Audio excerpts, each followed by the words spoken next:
How's it going, everybody? Sam Rothstein here with another ISO Musicians Meet the Musician Tuesday night. Glad you're joining us tonight, every Tuesday night at 8 p.m. Today, we're going to welcome Jennifer Christen. She's our Principal Oboist. But first, a few announcements for us. If you haven't yet, please visit our website, isomusicians.org. Go there, subscribe to our newsletter.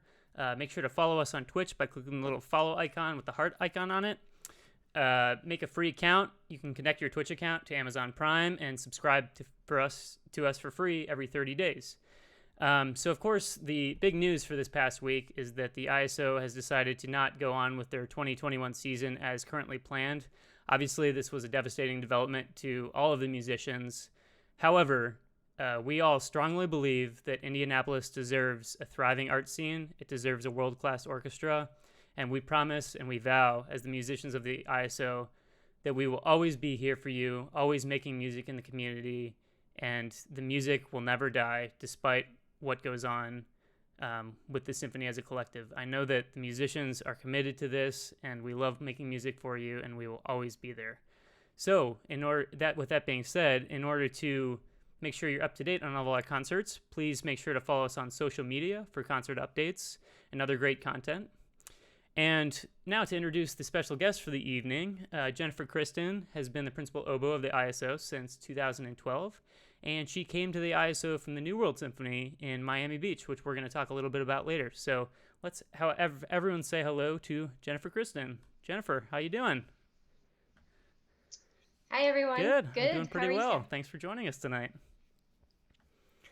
Yeah, my Absolutely. pleasure. And if anyone has any questions, make sure to type them in the chat, and we'll try to answer as many as we can get to. I know that I'm sure you all have a lot of questions for Jennifer. She's a very interesting person, and she has a lot of hobbies and interests, and as well as being just a fabulous oboist. And so make sure to interact with us and hit us with some questions in the chat. So Jennifer, can you please start out and just tell us about yourself? Where are you from? Where'd you go to school? And of course, how long have you played oboe? Sure. So I am from Hamburg, New York, which is a suburb of Buffalo, New York. I started the oboe in fourth grade. I actually began on piano when I was 5. I went to Juilliard for my undergrad and my master's. I was lucky enough to have lessons for my first year at Juilliard with John Mack, who was the principal oboist of the Cleveland Orchestra and my idol in high school. He unfortunately passed away after my first year, and then I split my lessons with Elaine Duvas and Nathan Hughes for a couple of years, eventually studying with Nathan Hughes. Yeah, and John is a very influential, not only oboist, but pedagogue in general, very, very influential, woodwind teacher in general. I know we all, if we're not familiar with him in person, we're familiar with his teaching and all the great legacy that he left with the Cleveland Orchestra. So after school, you went to the New World Symphony, if I'm not mistaken, which is a training orchestra in Miami Beach. And so can you talk about the New World Symphony and your experiences there? It's kind of a cool thing, and for those people who don't really know much about it, this is different than the New World Youth Orchestra, which is in Indianapolis, or I guess formerly the New World Youth Orchestra. So this is a training program for, usually people who had just graduated graduate school, or, young professionals who haven't quite gotten an orchestra job yet. So can you just sort of give us your experiences there and kind of what the schedule was like down there? Yeah, so I absolutely loved New World Symphony. It's in Miami Beach, and where I was, they now have a new dorm for all the people that go. But where I was, we were about a 5-minute walk to the beach, which was incredible. It's run by Michael Tilson Thomas, who is an icon. He's amazing, and it's his baby. So I went there right after my master's from 2011 to 2012. And I was lucky enough to, my first month there, to win this audition for the Indianapolis Symphony Orchestra. So because of the way that the auditions work here, you have trials, and they couldn't schedule my trial until March of the following year. So I was able to just stay at New World for the year, and I really just used that time to get ready for this job. And I felt very lucky to have that because, yeah, the schedule is very similar. It's essentially like as close to a professional orchestra as you can get without having it. You get paid. You have rehearsals, concert every week. One difference is that we rotate chairs. So I wasn't always playing principal. I would play second. I don't think I played English horn there. I never had owned an English horn, but I would be, rotating, which was kind of nice because then you had some times where you could focus more on auditions and things like that. And I also really liked it because they let you take any audition. You could take any week off, and they were all for letting you take any audition that you could. So yeah, I found it was just the perfect way for me to prepare for this job, and yeah, Yeah, it was an and awesome experience. it's, if I'm not mistaken, it's usually a 3-year fellowship. Um, unless you're awesome like you and Yes. you get a job after your first year, then it's only a 1-year fellowship. I remember I would be practicing in my room, and my friends would like be knocking at my door saying, "Why are you practicing? You already want a job." And I was like, "No, I Yes. want a trial. I don't have the Yeah. job yet." And then, of course, you mentioned Michael Tilson Thomas, and he, in addition to his job with the New World Symphony, he was the music director of the San Francisco Symphony for 25 years, just retiring this past season. And so, what was it like working with him? I know I had a chance to do it on a couple of occasions, and he's really, I mean, as far as a Yeah. conductor with musical knowledge, he just knows. I mean, take apart classical music. I mean, he knows just all different genres and different kinds of music, and he's really a cool person. So, can you talk Yeah. about sort of what that was like? Sure. Yeah, and something else that's really cool about him that a lot of people don't know is that he Oh, used to cool. play the oboe. And so, yeah, so he would come back to the winds after most rehearsals and just kind of, you know, go toward the oboes or really anyone, but he just wanted to talk to us, and he definitely had a soft spot for the winds, which was really, really cool. And yeah, he's every music scholar, but especially he loves Mahler. So we just would read Mahler symphonies with him when he was in town. We got through almost all the Mahler symphonies just not performing, but just reading them with him. And that was really, really fun because he had such clear ideas. And um, yeah, I'll Yeah. never forget that. And were you at New World when they had their new concert hall? Yes, actually, I think my year was the first year that it was there the whole year. I think they had finished it up Okay. mid-year the Yeah, previous so year. for those who haven't been to Miami Beach, they made this incredible Frank Gehry, I believe Frank Gehry designed building in the Yeah. middle of Miami Beach, and it's just this like cultural center. And one really cool thing about this organization is so they do national auditions. So they travel around to different cities and different schools, and they audition for the orchestra for vacancies. And the cool thing about that is if you don't end up getting a fellowship in the orchestra, you actually are put on their sub list. And what they do from the sub list is they call people down and they fly you down for a week, and you get to play with the orchestra, and it's a really fun experience. And I remember I got to the fortune to do that a couple times, and every time I walked in that building, I just like wanted to learn about music. It just has this really cool like did it have that effect on you? Like yeah, I feel like you'd Oh walk in yeah. there and it Oh was yeah. just like, oh man, I really want to practice and I really want to like, you know, love orchestra, and it's just a really Yeah. cool building. So it's right off of Lincoln Road in Miami Beach, pretty close to the beach. It's about what would you say, probably 15-20 minute walk.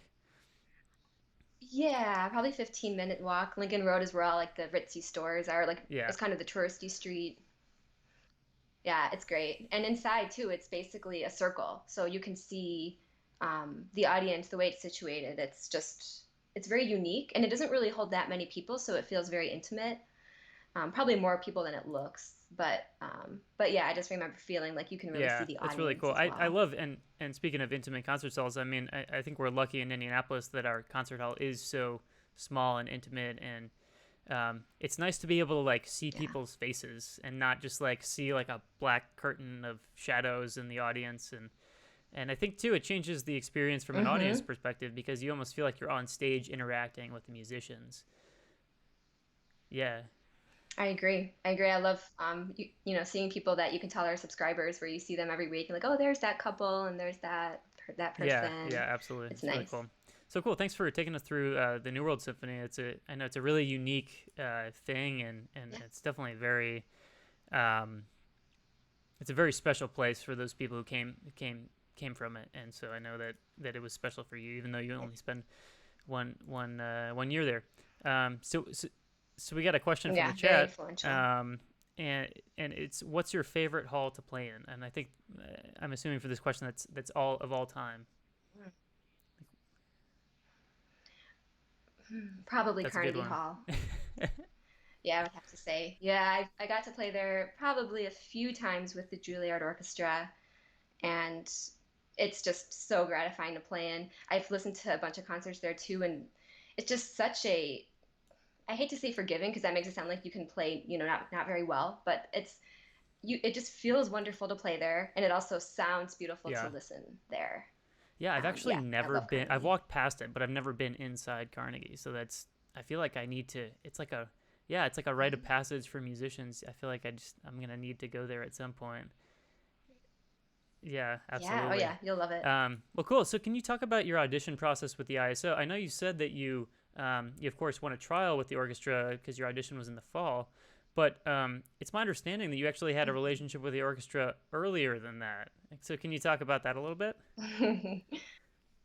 Yes. So I didn't really think about it at the time I was taking this audition. It was more after I won the audition that I was realizing, oh, Indianapolis was actually also the Mm-hmm. very first audition I've ever taken. So this was back in 2008. So about, yeah, almost 4 years beforehand, they had an audition, which was unsuccessful. They had, I believe they gave some trials, but, nothing came of it. Um, yeah, so I took that audition. I believe I was a junior Mm-hmm. in college, and it was my very first audition. So I didn't really know the things that I should be doing that would probably help me Mm-hmm. feel better about the audition. One of the things I did was stay at an airport hotel, which I've learned now, especially as an oboist with reeds and stuff, you really want to just be close to the hall, like Yeah. as close to the hall as possible. You don't want to be out somewhere else. Another thing I did is my audition was in the afternoon. Oh, I flew in ouch. that Yeah, that's morning. tough. So, yeah. Yeah, so I didn't know. I was a college kid just trying to make the experience as cheap as possible. And I've learned that you really want to take those 5 to 6 minutes that you're playing to just have the best experience possible from Yeah, the whole for trip sure. to everything else. So yeah, it was an okay audition, but my Yeah, second audition clearly here we went ended up with much you, so better. I would consider that a success. And that's really an interesting thing about Yeah. auditioning in general is I mean there are the unicorns who win their first one, but I feel like in general it takes people a couple times to be like, okay, this worked, this didn't work, and you sort of end up dialing in a process that Mhm. really works for you, and you kind of learn via your mistakes. Like I remember my first audition, I'm not a coffee drinker, and my friend was like, hey, let's go get coffee, and I was like, okay. And it was like right before my my audition. Is like, man, talk about not setting yourself up for success. Yep. So but yeah, No, and yep. you Not said a good idea. stayed at an airport hotel. I always like to stay within walking distance. I think usually 10 to 15-minute walk is great because it gives you enough space, um but Yeah, yeah. I agree. It's nice to be able to like have a little walk to calm the nerves a little bit, but be close enough where, Yes. yeah, if something happens, because they can also call you or email you and say, "Hey, we're running early. Can you come, an hour or two earlier than planned?" You're not obligated to, but of course, if you're able to and you're comfortable, Yeah, then it's you want always to be better able to to be do that. ready and just be there and not have to think about, okay, I need to call an Uber 30 minutes ahead of time and make sure I get through there, and then you run into traffic. It's better to eliminate variables where you can, for sure, because it's already going to be, I Hmm. mean, it's already a pretty variant process in general. And so any way you can do to Yeah. increase the consistency is definitely recommended. Um, so another question in the chat, which was actually my next talking point. So thank you for the person in the chat to ask this question, which is like, what is your process of making reeds? And I still don't. I've worked with double reed players for 12 years now, and I still don't know exactly how you get from a piece of cane that's in a tube to a reed. So can you just Yeah. walk us through that process? Yeah, I can try to give a Sure. little generic rundown on that. Well, first of all, I would say every oboe player, every professional oboe player at least, and probably some others too, spend hours every day on reeds. At one point, probably in college, I was spending like 4 hours because I needed that perfect reed for my lesson or something. Now, especially with my son, I think I'm lucky if I can get 2 hours in. If I get 2 hours in, I call that a lucky day. But so yeah, the rundown is you get the cane. It's in a tube, and it's kind of similar to bassoon, where it starts from a tube piece of cane, and you break it down, and then yeah, you have to split it into these little flat pieces, and then it's still very thick. So then you have to do something called you have to soak it and then pre-gouge it and then gouge it. So So then it's what very is thin, pre-gouging and then and then you let gouging? it. So pre-gouging is you're just getting it from very Okay. thick to just a little thick, That's a and perfect then explanation because I don't know. yeah. I know. Yeah. I didn't. Yeah, I wouldn't know either. That's true. And then gouging that's the really expensive machine. I have a John Frillo gouge, and his are wonderful. So with that one, you bring it down to like the exact millimeter that you want, or the exact micro. It's very exact, and it just gouges very consistently, and it gouges it to be quite thin. Enough so that then like the next day when you soak it up again, you can actually fold. It's about maybe like Hmm. this long, and then you soak it for 20 minutes, and then you can fold it in half and like bend it in half without it cracking. And that's why it's a double reed, because then you fold it onto like this tube, and you just keep on scraping it with a knife until it's thin enough that you can clip it open, and then it is a reed that you can play on alone. Yeah. So that's the general gist of it. But I mean, yeah, reeds are just every, well, not every, but definitely Yeah. my worst nightmare. I'm So not you're the best living reed in your maker. worst nightmare every day, huh? Yeah, yeah. I guess it causes me a lot of stress. Everyone's in search of that perfect read, and I'm Well, certainly you one always of those sound great, people. so I think clearly you're I doing something right. So have. here's a great question. How long does Thanks, it Tim. take to make one read from start to stop? Like, if you just have you follow one read's journey, like how long does that take? Sure. Okay, so day one is when I just prepare the cane. So I just have maybe I'll get like 20 tubes of cane, and I'll find you have to find like the flattest sections from each tube, and because you throw out over half of a bag of cane because it's not straight Gotcha. or it's warped or something. So so yeah, day one is just doing all of that, just lots of yeah cutting. Day two is pre-gouging and gouging.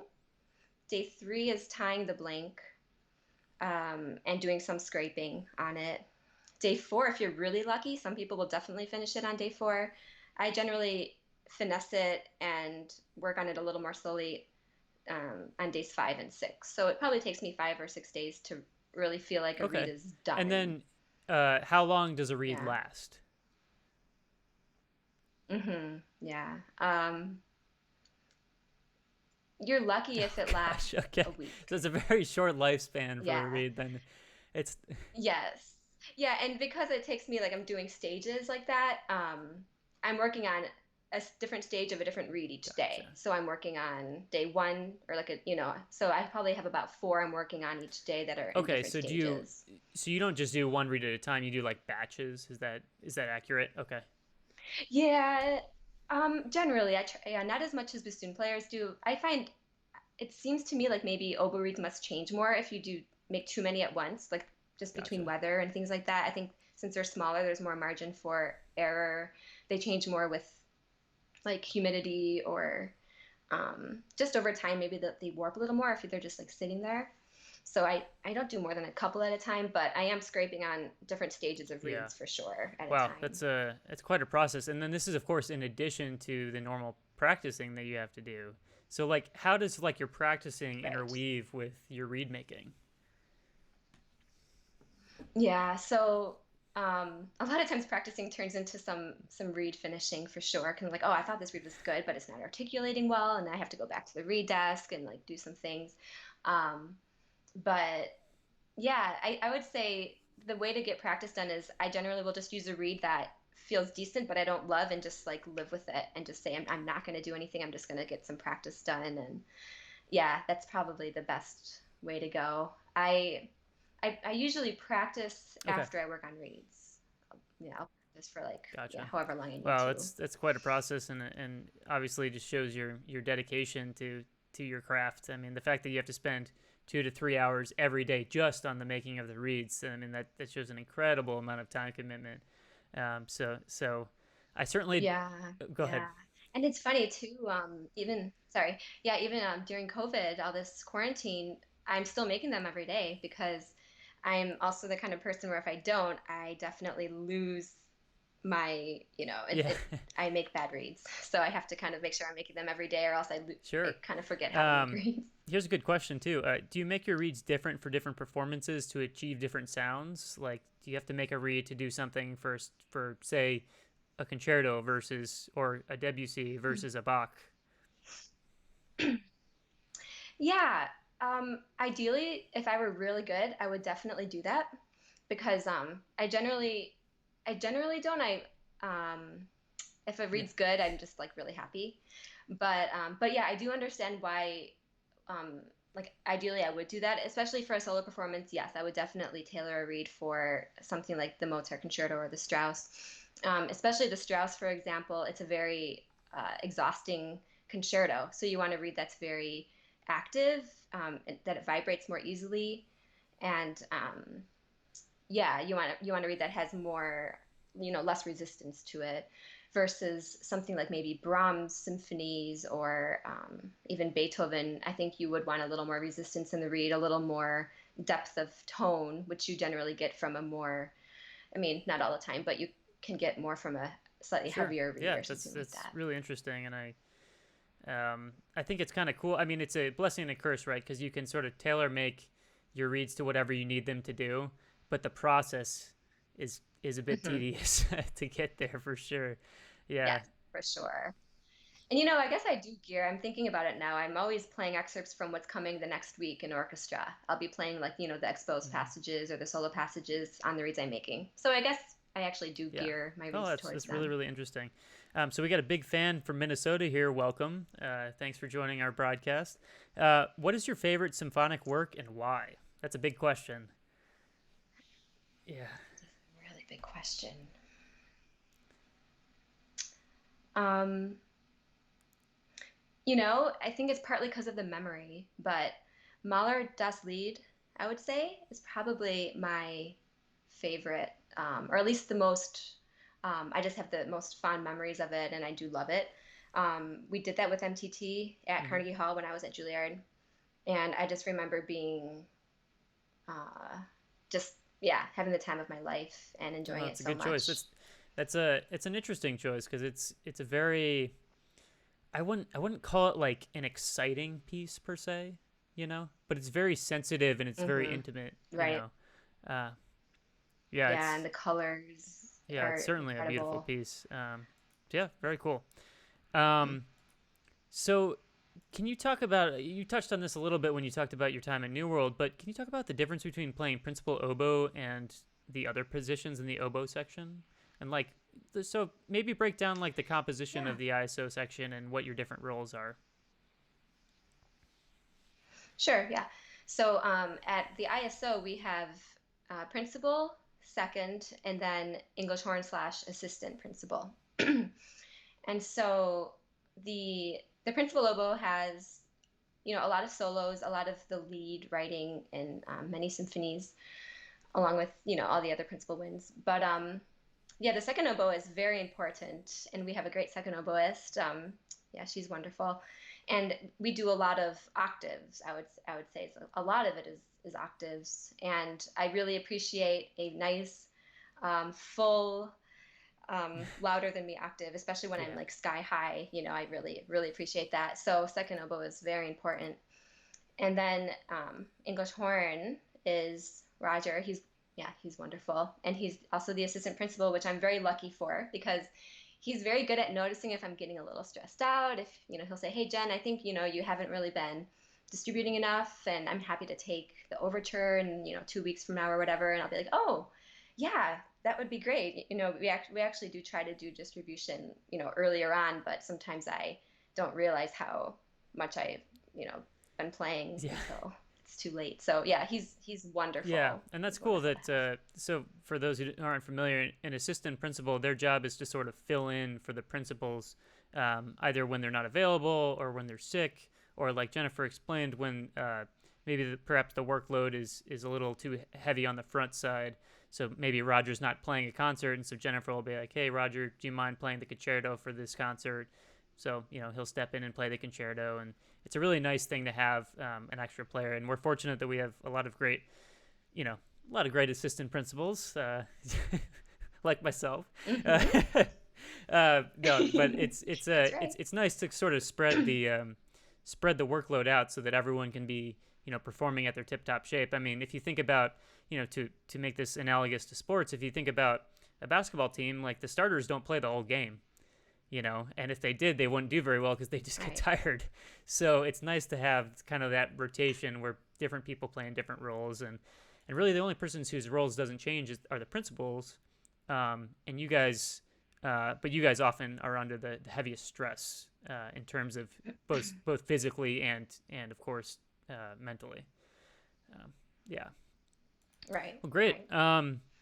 So, I mean, you said you loved Das Lied, but do you have any favorite composers to play? Mahler, obviously. Yeah. Yeah. Well, Mahler's one for sure. I actually really love Baroque and classical music, listening to and playing. Yeah, I love like Bach, Haydn, Mozart. I really do love playing them. It's like there's this simplicity that's just so beautiful, and you can do actually so much. And they're actually very difficult to play, but I Mm-hmm. think it's very gratifying. But yeah, I also love Mahler, Shostakovich, Beethoven.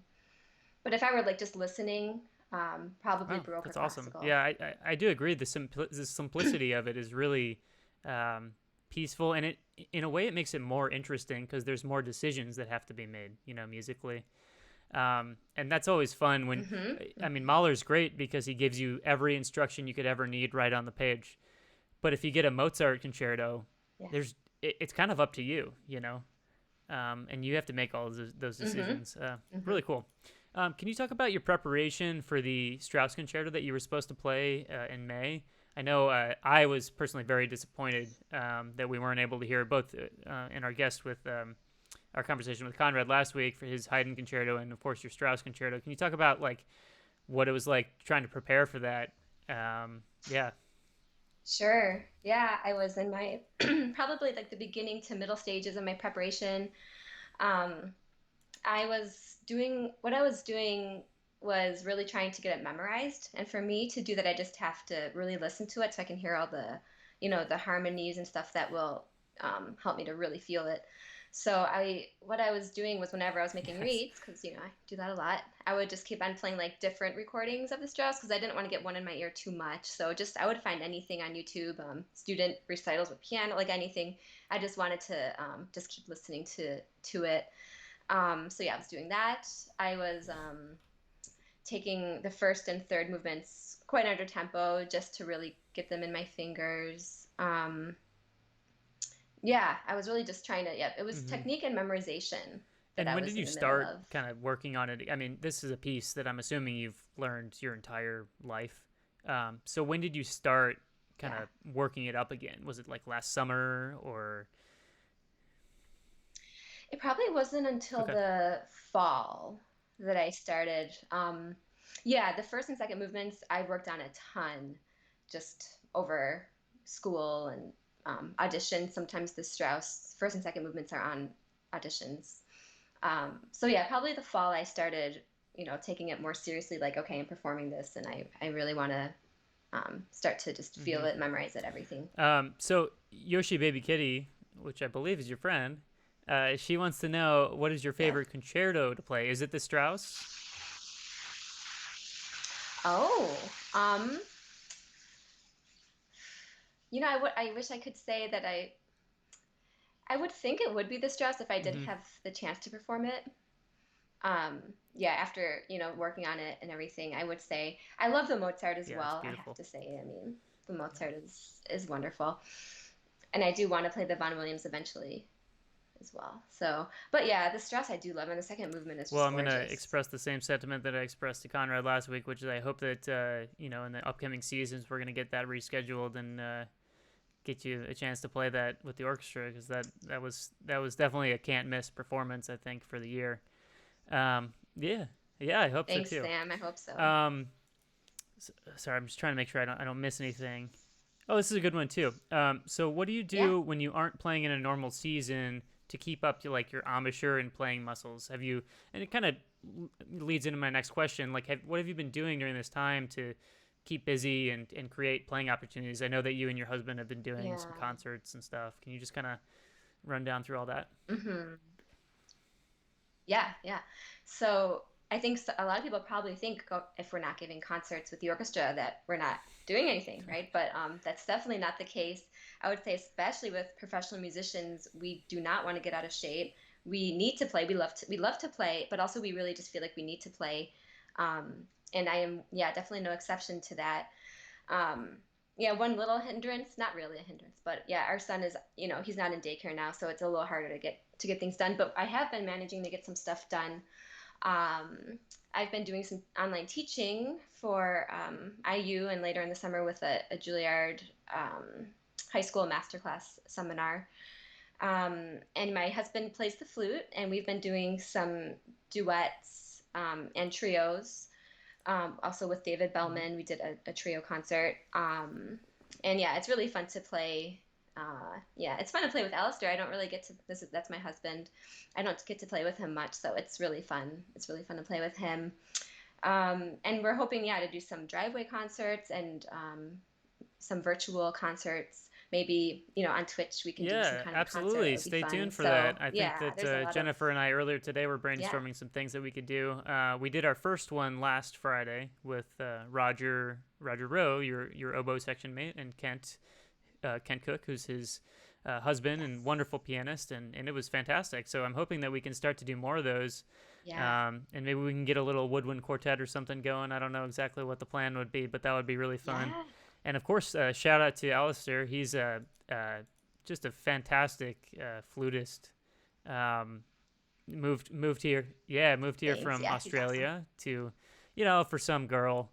Um, no, he's really a fantastic player, and every time he plays with the ISO, it's just absolutely great. And I've gotten the fortune to play chamber music with him, and wow, what a Yeah. great pleasure to perform with such great musicians.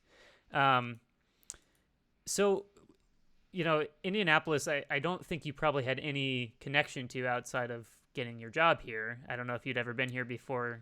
Uh, so what's No, unique I about it? haven't. Like, what makes it special to you? Like, why is this place special? So when I took the audition here in 2011, that's the one I remember more.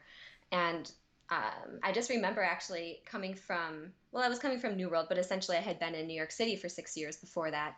And I just remember walking around downtown and people would smile and say hi. And at first I was just like kind of like freaked out. But then I Yeah, realized people just want to say hi. And I really have learned to love that so much. I think that's really special. And it kind of translates to the orchestra as well. I feel like um, everyone in the orchestra, right from the time I got here, has been so warm and supportive and helpful.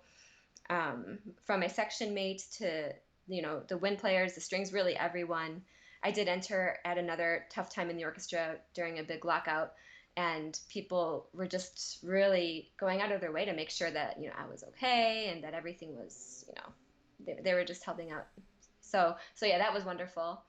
And hmm yeah, we love the food here too, and it's very bike friendly, very walk friendly, lots of parks, trails. So yeah, it's really family friendly as well, which we have found, especially yeah, lately, has and been great very public helpful. schools as well. Public school system. Um, yeah, and I Yeah. think that Hmm. that is a little jarring sometimes, coming from a big city. Is you walk around and people say hi, and you're like, what's wrong with me? Like, what did I do? like, Yeah. I know. Yeah, I know. Like I was thinking, are yeah, they going to try to sell yeah. me What's the something? catch? Or like, Yeah. why are they saying hi to me? Um, but yeah, that's great. Yeah. I've always found Indianapolis to be really special, and I came from Chicago, and I was like, whatever. It's a small Midwestern Yeah. city, but it has a charm to it. And there's And I For love that, sure. you have your space, like you can live downtown but still have a yard, and it's Hmm. just I think it's a really special place, and it has a lot of unique features for sure. Yeah, for So sure. Yeah. you've been alluding to him a lot, but you got to talk about baby Elliott, who's not so much baby anymore. He's he's kind of becoming a little man. I know. Yeah. I know. Yes, we have a son, Elliot. He will Oh be my 2 gosh. next month. Yeah, yeah, he's definitely turning into the terrible twos sometimes. He's Uh-oh. throwing tantrums. And yep, he's learning how far he can push us, and it's kind of it's kind of cool in a way. He's definitely figuring things out, but it's also Yeah, for sure. exhausting, to figure out discipline and yeah, but it's good. It's good. We don't have him in daycare. His daycare is open, but we're Hmm. just choosing not to send him now. So we're full-time parents, which we can't complain. It's a really great time for us, I think, to be able to see Yeah, him absolutely. all the time. And he's just cute as pie. He sent me a really nice happy birthday video, which I really appreciated. Yes. He did. Yes, he did. Oh, he loves doing those videos. He always says, see, right afterwards. Yeah, and I He think has to I'll watch always it. remember how old he is because he was born like really shortly after my wedding, and I remember you came to my wedding, and you were like, what's his birthday exactly? Is it like, August 14. His due date oh was the yeah, so 8th, so August 8th. literally 3 days after my wedding, you had Elliot. Yeah, so I'll Oh, never wow. yeah, so I'll Wow, never I forget forgot how about old he that. is Oh. because I distinctly remember, because I remember my wife and I looked at each other, we're like, man, does Jennifer need to, like, is she gonna be okay? Like, does she need to go home? Uh, Yeah, I remember I really wanted to go to your reception, but yeah, I'm we sorry. didn't I think blame. we I have mean, to we were go so home, thankful you were there. That was so sweet.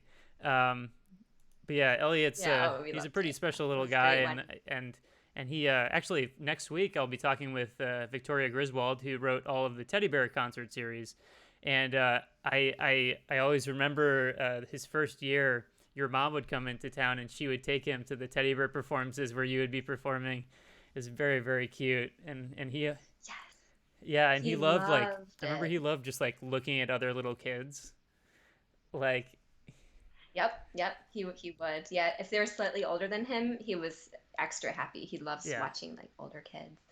And Uh-oh. Sam, he loves the Oh clarinet. man. Well, you He loves the clarinet. He'll just shout clarinet, oh clarinet, just gosh. like Well, clapping you his have hands. a couple years to talk him out of it before he makes the biggest mistake of his life. That's funny. Um, so Cello Man wants to know, is Yeah. Elliot going to learn cello? You kind of alluded to him wanting to learn clarinet. Yeah, so yeah, I think if it's his choice, it would be clarinet at this point, which is fine with us.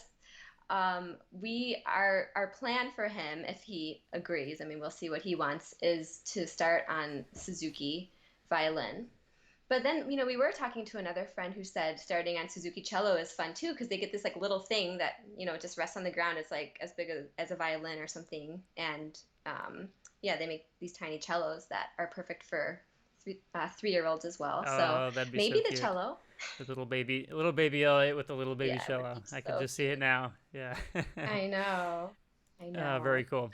Yep. So sports, I know you're a little sports fan. Like you and I, like that was, I think that's when we first bonded, was when I was able to talk the NBA with you. Like we would just go back and forth. So can you just talk about like what sports you Yeah. follow? What are your teams? Why is it such a hobby for you? Sure. Yeah. Yeah, I love sports. I love following, I guess like it's partly the stats and just I don't know. I really just like following teams and how they're doing. So right now I'm really into tennis. Hmm. I've always been a Federer fan. I don't know if he has one more in him. It's getting a little Yeah. tricky now with everything. But yeah, I'm definitely a Federer fan. I also, yeah, I love NBA. I love watching basketball. Hmm. I just love the pace of it. And I didn't really get into basketball until I was living in Miami, and I would go to the Heat games. And I didn't really know at the time that everyone hated LeBron James. So I mean, I guess it was probably pretty obvious to an extent, but I just thought he was awesome and like really good. Yeah. So I loved LeBron. So yeah, I got really into the NBA following him, and then I kind of kept following him to the Cavs. But then, I don't really follow him so much anymore. Now I'm kind of more into the Pacers, and I haven't really watched it this past year, unfortunately. But yeah, I do love going to the games. That's one thing we want to do that we haven't done post Elliott yet is Yeah, that'd be an really NBA fun. game. And good news this week, the NBA is coming back at the end of the week, I believe. I think this is the week that the restart's happening, which will be really fun. I heard Yeah, that. That would I be think the fun. Pacers' first game is Saturday, And so actually, yeah, Saturday night. oh, Yeah, Saturday. yeah, Okay, for sure. have to look out for that. And another league that's playing now is Hmm. the English Premier League with Oh yeah, Liverpool. My husband is a huge Liverpool fan, so yep, as are yeah, a couple of people in the orchestra. So yeah, we've been watching those games, which has been fun because they're actually live with no audience, but it's really nice yeah. to be It's able to it's watch been them kind of play. a release to be able to watch some live sports again, because I mean, I'm a huge sports fan, as you know, and just have Yep. and my wife always makes fun of me for watching teams that I don't root for. She's like, "Why are we watching teams that we don't even care about?" But I just like you know, I following the stats. I like knowing things about it. And it's just nice to. It's been nice to have Mm-hmm. some of the leagues come back on, like Major League Soccer and MLB came back this past week, which has been really cool. And then the NBA coming up Yeah. soon, and hopefully the NFL. But also, it's just nice to watch live events, and I think that with all the stuff that we've been doing for the musicians and trying to put on concerts and stuff, I think that that's been really important. And I think that people are just looking for something to coalesce around now. And I know that as musicians, we really want Mm-hmm. that to be a huge part of the city's healing, is our music and just being out there in the community. Um, yeah, absolutely. Yeah, agreed. So you are a huge, or I don't know if you still do it as much, but you're like a world champion runner. That's maybe exaggerating a little bit, but you're like really good at running. So can you talk about like how you got into it? Like I it's love running. yeah. Yeah. So it was kind of a fluke. When I was in high school, I decided to join the track team in ninth grade. I was only on the team for a year because then music got too busy and I couldn't really do anything. But I did like it, and they kind of train you, they test you to see Hmm. which events you'd be best at.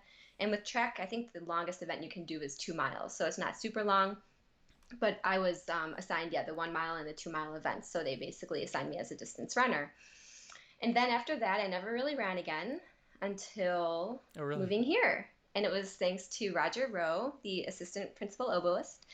And he was like, "Oh, you used to run in high school? No way! Like, what were your times?" And I told him. He was like, "What? You can run a half marathon?" And I said, "2 miles is not a half marathon." And but yeah, he was just convinced that I could, and he helped me train for the first one by kind of doing some races with me. We had some goals, like one to do the 5 mile, do a 10K, do a 10 mile, and he just kind of walked me through it, and I was definitely able to complete my first one, and I've been hooked ever since. To I mean, half marathons I've probably done maybe 7 or 8, That's about 7 or 8 too um, many for me. but I do a lot of like 5Ks. Yeah, they're fun. They're definitely not my favorite races to run, but it's very gratifying. I would say my favorite are really, I think I like 5Ks. They're according to my half marathon times, I should be able to run a faster 5K than I have.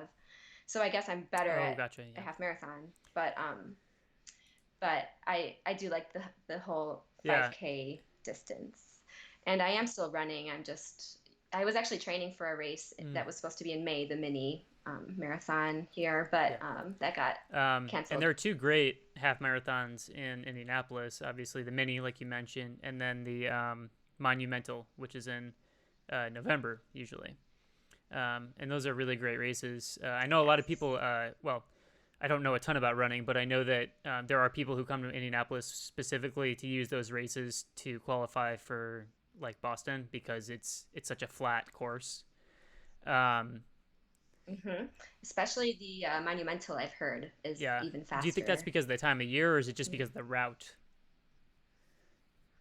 Huh. It could be the time of year. It does, yeah, the does get really hot sometimes. And we actually I've had the opposite problem with the monumental where Oh it's yeah, sometimes just yeah, ice cold, just really, really cold. And you kind of don't realize it till you finish the race because while you're running, you're yeah. just like, you're fine. But then you finish running, and one time it was, below Oh freezing and gosh. hailing, and once I finally like started to cool off, I was freezing. I was Yeah. like just shaking, Um, so cold. well, Yeah.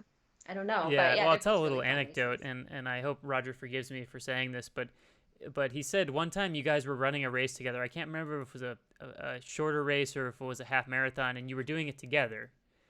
And he said like Yeah. you were running with him, and he was like, no, no, no, just go ahead. And you're like, no, no, no, no, I'm gonna run with you. It's fine.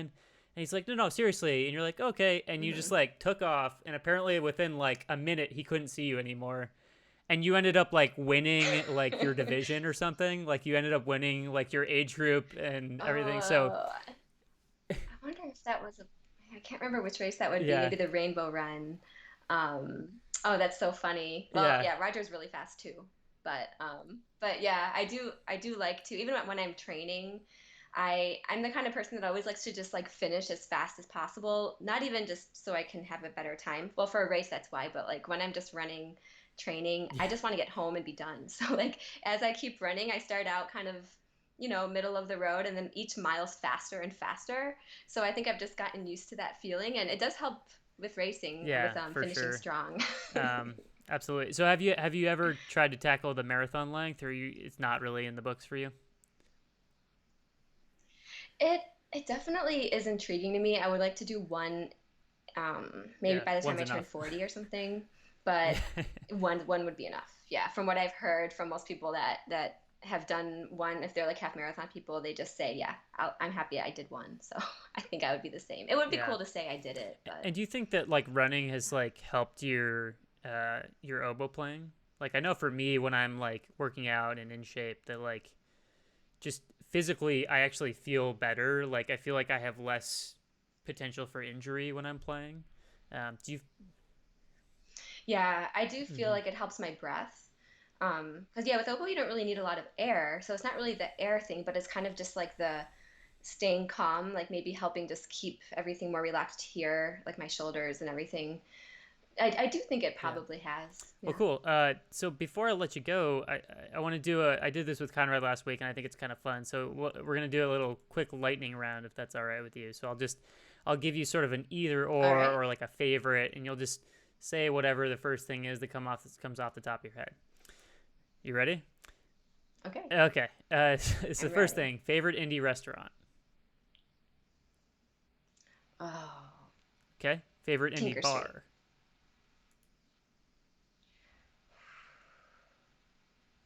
What's that new one in Fountain Oh, Square called? the The tiki bar. like the tiki house. Oh, Yeah. yeah. I mean, that one's Man, awesome. We would just went there last I year. can't remember the name of it. Ah, that one, it was amazing. Okay. Oh, well, that's the one. Favorite running route. I Okay. loved running Yeah, around the that seems to downtown be a canal. popular favorite. Inferno Room. Thank you. My wife typed in Inferno Room. Yes. Inferno Room, Colts or yes. Pacers? Culture Ice Pace cream or Pacers. candy? Yeah. I Candy. I knew you would say that. I You know cracked open that. a new bag of gummy bears tonight, so I figured, yeah, gummy bears are always a solid choice. Ooh. That's I just exactly bought what some I had. Haribo yesterday. Yeah. East Coast or Mm-hmm. Midwest? East Coast, I think it's it's tricky. That's tricky. But yeah, East Coast, I Hmm. do love being by the And we water, didn't mention so this, but you're from yeah. Buffalo, New York. So, so I don't know if you'd Yes, I'm consider from that East Buffalo, New Coast, but York. I definitely wouldn't consider it Midwest. Like, it's Right. Yeah. I would say yeah, it's more East Coast, just being in New York. It has a little Midwest vibe, like it's friendly and everything, but yeah, I always felt like I was yeah. on the East Coast when I was living Well, there. great, Jennifer. Thank you so much for joining me tonight. Is there anything else you wanted to say? Any shout outs or yeah, Shout out to Angela. Congrats to her and everything. No, not really. I'm really happy we got to do this, and thank yeah, you everyone for listening. I had a lot of yeah? fun. Me too. Sorry, I'm just going through the chat one more time, just making sure we didn't miss Mhm. anything. Oh, Edison says hi, Aunt Jennifer. Do you know who that? Okay. Oh, yes, that is Okay. Angela's son. Yes. Hi, Very cute. Edison. Hi. Um, yeah, and people are saying thank you for doing this. So yeah, it was really a privilege to have you on. And for those of you listening, make sure to look out for our next live from the living room concert. I think Jennifer and I are going to cook up something maybe a woodwind quartet or something that we can do later on in the summer to broadcast live right here on Twitch. Yeah. So thanks, Jennifer. I'm going to run through what we got going on in the next couple weeks, and it was great talking to you. Okay. Yeah. So the next few weeks are going to be a little different. So next week we're going to have Victoria Griswold on, who is our member of our second violin section, and as I mentioned, she wrote our Teddy Bear series, and so these are children's books that use music and musical instruments and illustrations to sort of introduce kids ages, usually 1 to 5 to instruments of the orchestra. So that'll be a really fantastic conversation with her. So that'll be on August 4th. And then I'm actually taking a little gap week on the 11th because that's my wedding anniversary. So I wanted to make sure I had that night free that I could spend with my lovely wife. We'll be celebrating 2 years, much like Jennifer's baby will be celebrating his second birthday. And then on August 18th, we're going to have Austin Huntington here, who's the principal cellist, and that'll be really fantastic to get to chat with him. So those are the events we got coming up. And Austin's saying that he's pretty cool. Yes, Austin, you are very cool, and we are looking forward to talking to you.